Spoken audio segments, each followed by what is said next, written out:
Hello everyone, welcome to our YouTube channel. तो आज मैं आप लोगों के लिए एक पोएम लेके आया हूँ जो कि है लंदन बाय विलियम ब्लेक। तो इस पोएम को हम पहले लाइन बाय लाइन पढ़ेंगे, जो नोट्स है उसको भी थोड़ा सा पढ़ लेंगे। तो चलिए इसको शुरू करते हैं। आई wandered through each chartered street. मैं यहाँ पे आई मतलब यहाँ पे राइटर विलियम ब्लेक को समझाया गया है। आई मतलब विलियम ब्लेक, मैं wander through each charter street. Wandered means क्या है? वंडर्ड मीन्स है घूमना फिरना। वंडर कर रहे हैं मतलब यहाँ पे हमारे पोएट विलियम ब्लेक वंडर कर रहे हैं। इसका मतलब है वो एमलेसली घूम रहे हैं, इधर उधर एमलेसली घूम रहे हैं। कहाँ पे घूम रहे हैं? Through each chartered street. Through बीच में से, किसके बीच में से? ईच प्रत्येक, प्रति और प्रत्येक चार्टर्ड स्ट्रीट। चार्टर्ड मीन्स है डेजिग्नेटेड, मतलब संरक्षित। स्ट्रीट्स रास्तों से। हमारे जो पोएट है विलियम ब्लेक, वो क्या कर रहे हैं? वो एमलेसली घूम रहे हैं। जो चार्टर्ड स्ट्रीट है मतलब संरक्षित स्ट्रीट्स रास्ता है, उनमें से वो near where the chartered Thames does flow, जहां से होकर टेम्स रिवर जो है वो भी प्रवाहित होती है। और वर्ड है, ये वर्ड दो बार यहाँ पे यूज हुआ, फर्स्ट लाइन पे और सेकंड लाइन पे। तो यहाँ पे चार्टर्ड जो है, ये चार्टर्ड इसका मतलब है संरक्षित। मतलब ये पोएम जब लिखा गया था उस टाइम जो रॉयल फैमिली है, वो रॉयल फैमिली क्या करते थे? ये जो स्ट्रीट है, रास्ता है, और जो टेम्स रिवर है उसमें वो लोग अपना कमर्शियल काम चलाने के लिए, उनका व्यापार चलाने के लिए वो रास्ते को और नदी को अपना संरक्षित करके रखते थे। तो उसी को यहाँ पे बताया गया है। And mark in every face I meet. जब वो हमारे पोएट घूम रहे हैं तो वो जब जिनसे भी मिल रहे हैं उनके फेस पे क्या दिख रहा है? Marks of weakness, marks of hope. मतलब उनके चेहरे पे वीकनेस दिख रहे हैं और परेशानियां दिख रहे हैं। होप मीन्स यहाँ पे परेशानियां, तो उनके चेहरे पे परेशानियां दिख रहे हैं जिनसे भी हमारे पोएट मिल रहे हैं। ये जो पोएम है इसमें हमारे पोएट ने एबी जो राइम है उसको फॉलो किया है। तो हमारे पोएट ने यहाँ पे एबी जो राइम है उसको यहाँ पे फॉलो किया गया है उनके द्वारा। In every cry of every man. प्रत्येक लोगों के जो रोने का आवाज है। In every infants cry of fear. जो इन्फेंट्स, जो हाल ही में पैदा होने वाले बच्चे हैं, उनका जो रोना है उनमें क्या है? उनमें फियर है, भय है। तो उनमें फियर क्यों है? जो हाल ही में पैदा होने वाले बच्चे हैं उनके क्राई में भय क्यों? In every voice, in every ban. प्रत्येक आवाज में और प्रत्येक रेस्ट्रिक्शन में। Ban means restriction.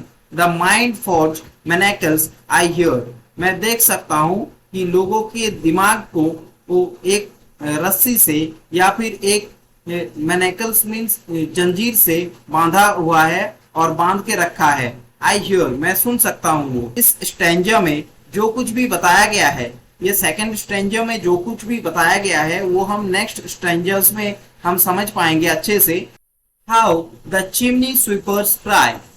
कैसे जो चिमनी स्वीपर्स है, चिमनी स्वीपर्स मतलब है चिमनी को साफ करने वाला लोग, वो कैसे रो रहे हैं। Every blackening church apples. मतलब प्रत्येक जो चर्च है, चर्च को उसके लिए एपल्स करना पड़ रहा है, मतलब गिल्टी फीलिंग करना पड़ रहा है। और सेम्पुल, एपल्स मीन्स है सेम्पुल। तो इसके लिए जो चर्च है, चर्च के जो लोग हैं उनको सेम्पुल अपने लिए फील करना पड़ रहा है।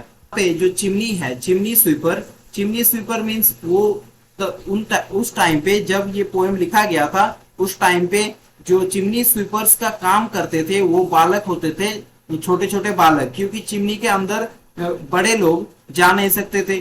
तो इसलिए उस टाइम बच्चों को यूज किया जाता था as a chimney sweepers, chimney को साफ करने के लिए। तो जो चर्च से उनका क्या संबंध है? तो चर्च में उस टाइम वो जो बालक थे और वो जो नन्हे नन्हे बच्चे होते थे, वो जो छोटे बच्चे होते थे, वो अनाथ होते थे, वो चर्च में रहा करते थे। तो चर्च का जो मालिक होता था, चर्च का मालिक उनको भेजते थे वो काम करने के लिए। स्वीपिंग के काम में बहुत सारे बच्चों का जान भी जाता था उस टाइम पे। इसलिए यहाँ पे हमारे पोएट ने इस चीज को क्रिटिसाइज किया है इस पोएम के द्वारा। And the helpless soldiers sang, runs in blood down palace walls। And जो हैप्पीलेस सोल्जर्स है, तो हैप्पीलेस सोल्जर्स मतलब उस टाइम पे जो ब्रिटिश सोल्जर्स थे वो रॉयल फैमिली के लिए, रॉयल परिवारों के लिए अपना जान निछावर करते थे, अपना जान दे देते थे। लेकिन रंस जो उनका ब्लड था वो क्या होता था, वो जो पैलेस है वो पैलेस के ऊपर से पैलेस के दीवारों से नीचे की तरफ गिरता हुआ दिखता था। तो यहाँ पे इस पैलेस जो वर्ड है इसको रॉयल्टी के साथ तुलना किया गया था। But most through midnight streets I hear, लेकिन मध्य रात्रि में, मिडनाइट मीन्स मध्य रात्रि, रात के मध्य रात्रि में, स्ट्रीट्स में, रास्ते में जो मैं सुन सकता था। हाउ द यूथफुल हैरलॉस कर्स, कैसे वो जो जवान लड़कियां, जवान प्रोस्टिट्यूट्स लड़कियां होती थी वो कर्स करती थी, अभिशाप देती थी। किनको? Blasts the newborn infants tear, जो न्यू बॉर्न्स बेबीज होते थे, जो न्यू बॉर्न्स बेबीज होते थे वो जब रोते थे तो उनको कैसे कर्स देते थे, तो उसी को यहाँ पे बताया गया है। तो यहाँ पे ये बताया गया है कि उस टाइम रात के बीच मिडिल नाइट को क्या होता था कि जो हैलोर्स होते थे, जो प्रोस्टिट्यूट्स होते थे, वो अपने जो हाल ही में पैदा होने वाले बच्चे हैं उनको कर्स करते थे, उनको अभिशाप देते थे। क्यों करते थे ऐसा? डांटते थे उनको। वो जब रोते थे तो वो उनको पसंद नहीं आता था क्योंकि वो बच्चा उनको नहीं चाहिए। And blight with plagues the marriage hearse, यहाँ पे ये जो वर्ड है मैरिज हर्स, इसका मतलब है एक व्हीकल। तो यहाँ पे पोएट ने इस मैरिज हॉर्स को एक व्हीकल के सहारे दिखाया है कि एक व्हीकल जो डेथ एंड लव दोनों को एक साथ कैरी करता है। तो डेथ और लव को एक साथ कैसे कैरी किया जाता है, तो इसको हम ऐसे समझ सकते हैं कि ये जो यहाँ पे वर्ड है प्लग, तो ये प्लग मीन्स है महामारी।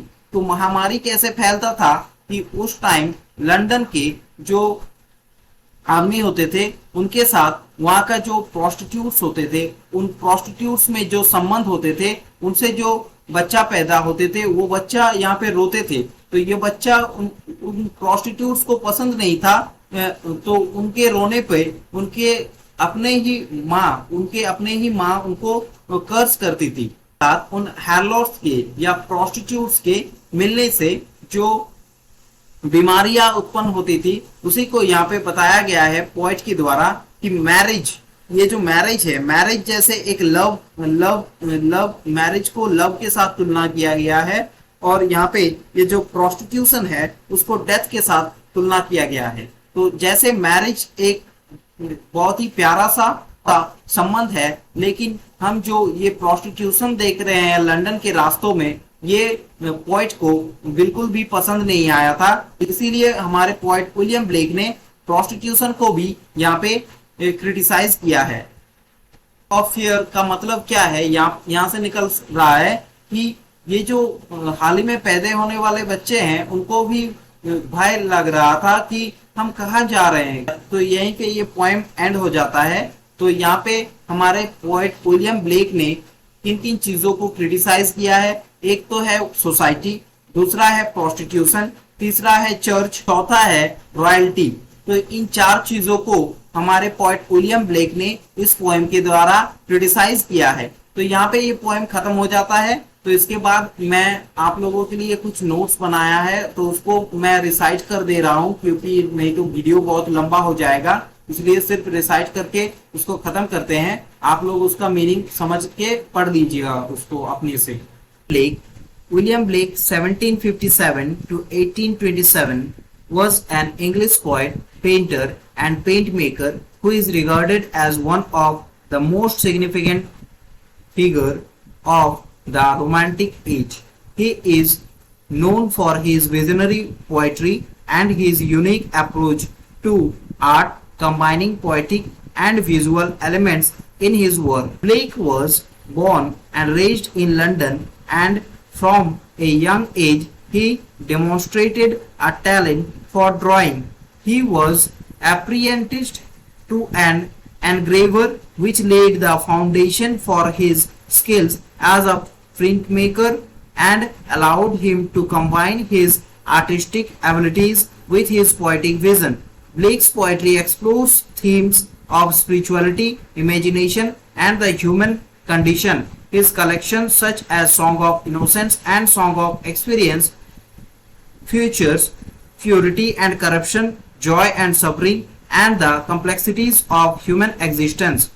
One of Blake's most famous work is The Tiger, a poem from his collection Song of Experience. It reflects on the existence of evil and the nature of God through the imagery of a fierce tiger. Blake's poetry often combines vivid imagery, rich symbolism, and rhythmic language to convey profound and sometimes mystical ideas. During his lifetime, Blake faced financial struggles and limited recognition for his work. He was considered an outsider by the literary and artistic establishment of his time. However, his unique artistic and poetic style has gained increasing appreciation in the centuries following his death, and he is now recognized as a highly influential figure in both literature and art. William Blake's work continue to inspire and resonate with reader and with art enthusiasts, and his contribution to romanticism and the exploration of human spirituality have solidified his place in the canon of English literature and art history. About the poem, London is a poem written by William Blake, first published in 1794 as part of his collection Song of Experience. It is a powerful critique of the social and political condition prevalent in Blake's contemporary London. The poem begins with a vivid depiction of the streets of London as the speaker wanders through the city and observes the people and their suffering. Blake portrays the city as a place of oppression and despair, where poverty, prostitution, and moral corruptions are rampant. The speaker describes seeing chartered streets, which suggests a sense of confinement and control, and notes that every face he sees displays marks of weakness, marks of hope. He encounters the cries of the chimney sweepers, the harlots, and the soldiers, all representing different forms of societal oppression. Blake criticized the institutions that perpetuate these conditions, such as the church, which is depicted as complicit in the suffering of the poor and as an enforcer of moral restriction. He also targets the monarchy and the ruling class, suggesting that their actions contribute to the social injustice.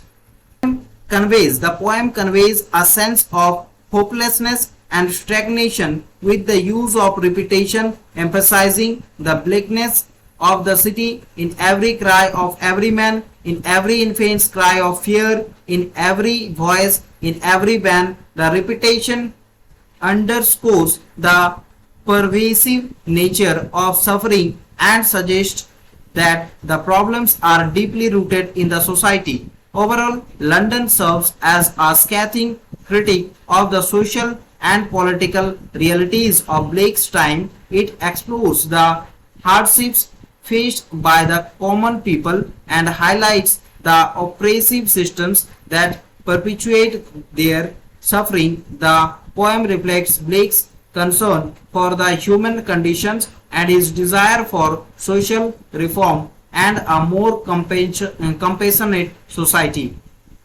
The theme of the poem. So Number one, social injustice and oppression. The poem explores the social inequalities and oppressive conditions prevalent in Blake's contemporary London. It highlights the suffering of the poor, the exploitation of the chimney sweepers, the moral corruption, and the restrictive nature of societal institutions. Number two, loss of innocence. The poem portrays a loss of innocence as the speaker encounters the bleak realities of the city, the cries of fear from infants, and the presence of child labor suggest a world where innocence is corrupted and destroyed. Number three, critique of authority and institutions. Blake criticized the church, the monarchy, and the other institutions that contribute to the suffering and oppression in London. He suggests that they are complicit in maintaining the status and perpetuating social injustice. 4. Human experience and empathy. Through vivid imagery and the portrayal of suffering individuals, the poem emphasizes the shared human experience and the need for empathy. It encourages readers to recognize the pain of others and to seek social change and compassion. Number 5. Power of perception and observation. The poem highlights the power of perception and observation in exposing social realities. The speaker's keen observations of the city, street, and the suffering of its inhabitants convey the importance of actively seeing and understanding the world around us. Overall, London reflects Blake's concern for the plight of the common people, his criticism of social injustice, and his call for social reform and compassion. It serves as a poignant portrayal of the dark aspects of urban life and the need to address the underlying issues that perpetuate social oppression.